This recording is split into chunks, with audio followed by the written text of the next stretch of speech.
Ayman Khan here for Seconds Out with Harley Morenstein. Harley, sir, how you doing? I'm doing well. Very excited. Happy to be here. Crazy energy. Nice being at a YouTube boxing event and not having to get involved. You know what I mean? Yeah, it must be refreshing for you to take a step back and just enjoy it as a fan. I saw you really enjoying Wings and Boogie's back and forth. Is that why you're here? I honestly, no disrespect to KSI. Looking forward to his fight. Looking forward to Deji's fight. Been dying to see Salt Pappy in real life since the first time I saw him get in the ring. But at the end of the day, like, truthfully, Boogie and Wings is why I bought a ticket to the UK, man. For real, this is like crazy. I can't believe Wings is here. Like, he came out. Boogie's here. It's so next level. I have no idea how that's going to play out. Very excited for both of them. As someone who was much fatter before he started doing boxing, I think it resonates with me very much so, what they're going through, and I like that. Can you just sum up for people who don't really fully understand that internet culture, internet subculture, what this means, this fight between the two, what it really means for the internet?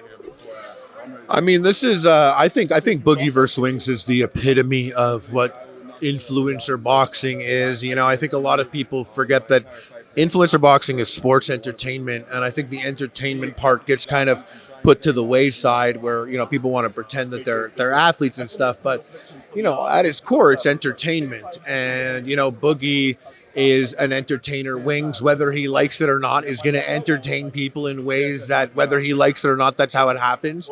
And the way this is going to play out is just, I literally have no idea. I'm just excited for it. I saw Boogie spit Prime energy drink onto Wings up there.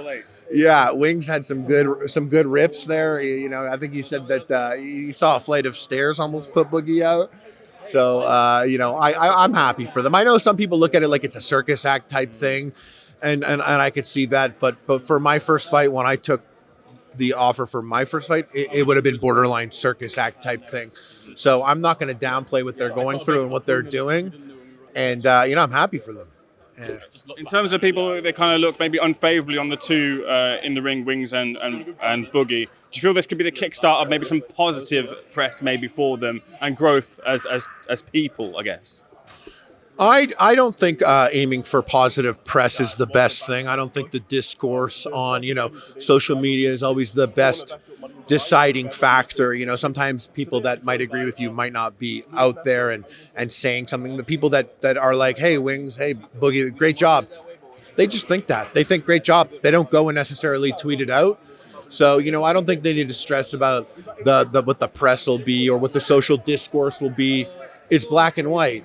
If you're going to start taking control of your life, you're going to start getting healthy and being in shape, then it doesn't matter what people are saying. There's a net positive to this, and I wish them the best that, you know, after this fight, win or lose, that they keep on a positive trajectory and, you know, just take control of your shit. You know, I've been a big boy. I've been fat. You know, pandemic really did me dirty, and I bounced back from it. So I really wish that they bounce back too. You're no stranger to being in the ring. What's your one tip to them, if you could give them a tip about getting in the ring? Honestly, a tip is, if I had a tip for any social media boxer, is expect anything. Sometimes the ref's giving you the lowdown before, and they're explaining to you like, oh, you know, in the event that you get punched out of the ring and you're kind of like, that never happens. It might happen. You might get punched out of the ring. And, you know, so anything is possible. Nothing is too crazy or weird. And as someone who has been punched out of the ring, I would say expect anything. Speaking of you getting back into the ring, when is that? Have we got a timeline? What's the latest with yourself? I mean, I'm open to whatever. I'm still training. I'm still hitting pads, still hitting bags. Boxing has done so much for me. I urge anyone that's watching this right now, if you haven't boxed before, go to your local gym. Even if it's with a group of middle-aged moms that you got on a Groupon, go and start hitting the bags, hitting the pads. The least I can tell you is that, you know, boxing has been very positive for me. And I would say that, it's like, go do it, go box. I'm still boxing to this day. So should something interesting slide across my desk, I'm down.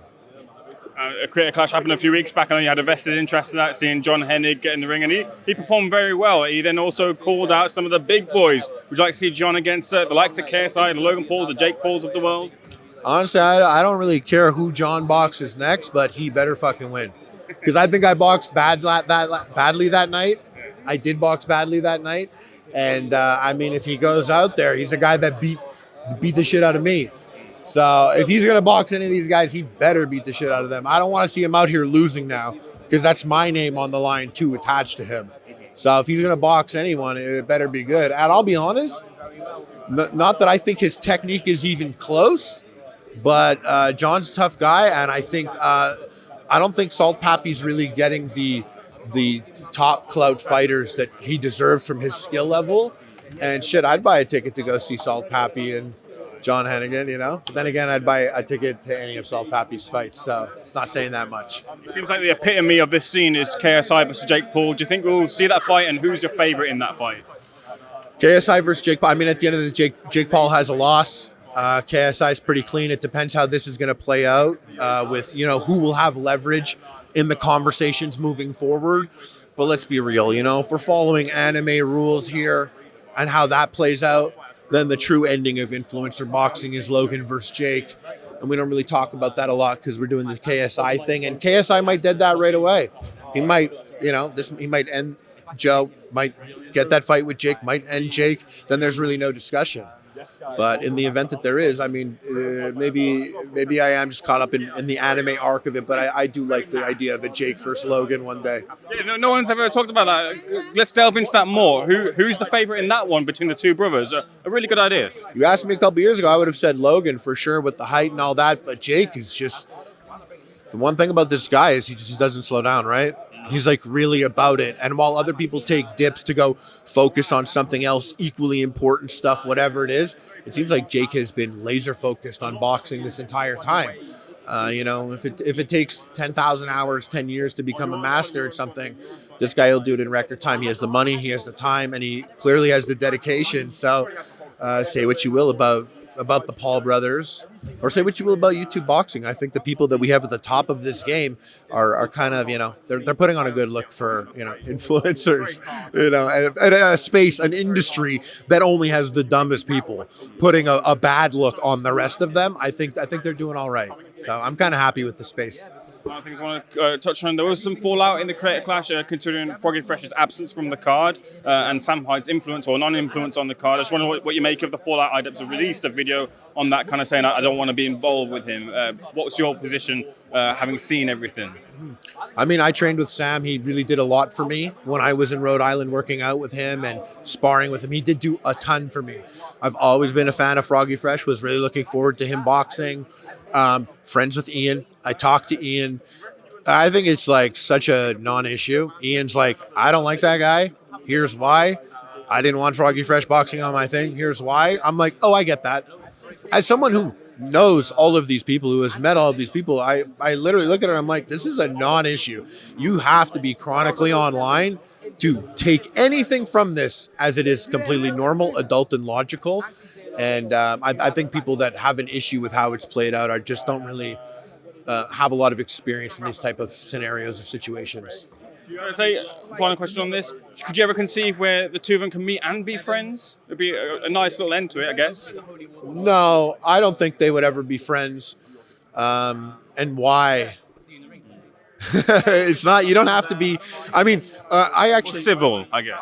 I've heard Ian say this before, and you know, I kind of like, you know, it's not who I am, but I admire that. Is he was just like, not everyone has to be friends with everyone. Not everyone has to like everyone. And I am a person that I do try my best to get along with everyone. And I'm just like, damn, you know, I respect that. I admire that. That's who he is. And I don't see him ever doing that. You know, perhaps Sam is more open. I have no idea. But I think Ian's made it clear that he doesn't want to. And I mean, if he doesn't want to, who gives a shit? I don't care if this man likes that man or that man is friends with this man. If I'm friends with that guy and that guy, like, whatever. I don't care what their beef is. I've been through it with family. I got family members that don't like other family members. But when it comes to the holidays, I'll sit at the table with both of them, even though they don't like each other. And I'm cool with this one and I'm cool with this one, but they're not cool with each other. Doesn't mean anything, you know. Harley, I appreciate your thoughts on that. Good conversation. Thanks for speaking to Seconds Out. Looking forward to seeing you back in the ring too. Appreciate it. I appreciate it.